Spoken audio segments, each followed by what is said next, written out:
Hola, it's your VA ate in Spain, and I just want to answer this question, and sorry, medyo haggard pa ako.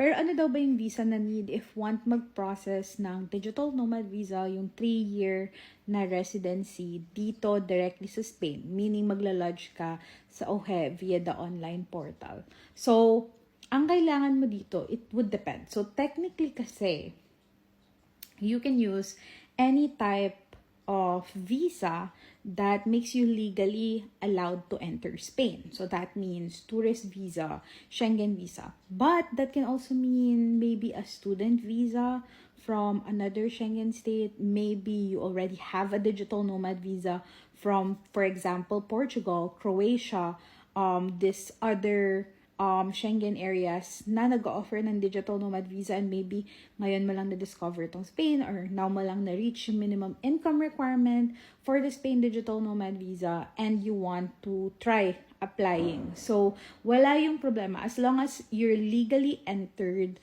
Spain. Of course, there are some semantics that you have to go about.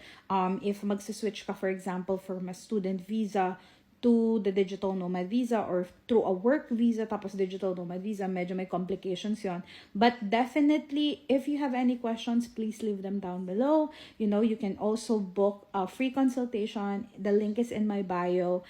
And yeah, I hope this helps, and thank you so much for watching. Ciao!